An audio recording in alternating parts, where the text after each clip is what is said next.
লালমনিরহাট সদর উপজেলার বড়বাড়ি ইউনিয়নের জয়হরি এলাকায় একটি ভুট্টা ক্ষেত থেকে অজ্ঞাত এক ব্যক্তির মরদেহ উদ্ধার করেছে পুলিশ। বুধবার সকালে স্থানীয় বাসিন্দারা হাজির মোড় সংলগ্ন ভুট্টা ক্ষেতে মরদেহটি পড়ে থাকতে দেখে পুলিশে খবর দেন।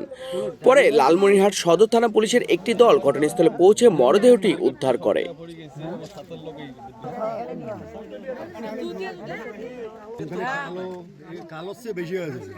পুলিশ জানায়, প্রাথমিকভাবে ধারণা করা হচ্ছে নিহত ব্যক্তি ওই এলাকার স্থানীয় বাসিন্দা নন। মরদেহের পরিচয় শনাক্তের চেষ্টা চলছে। লালমনিরহাট সদর থানার ভারপ্রাপ্ত কর্মকর্তা আব্দুল মতিন জানান, ময়নাতদন্তের প্রতিবেদন হাতে পাওয়ার পরই নিশ্চিতভাবে বলা যাবে এটি হত্যা, দুর্ঘটনা নাকি অস্বাভাবিক মৃত্যু।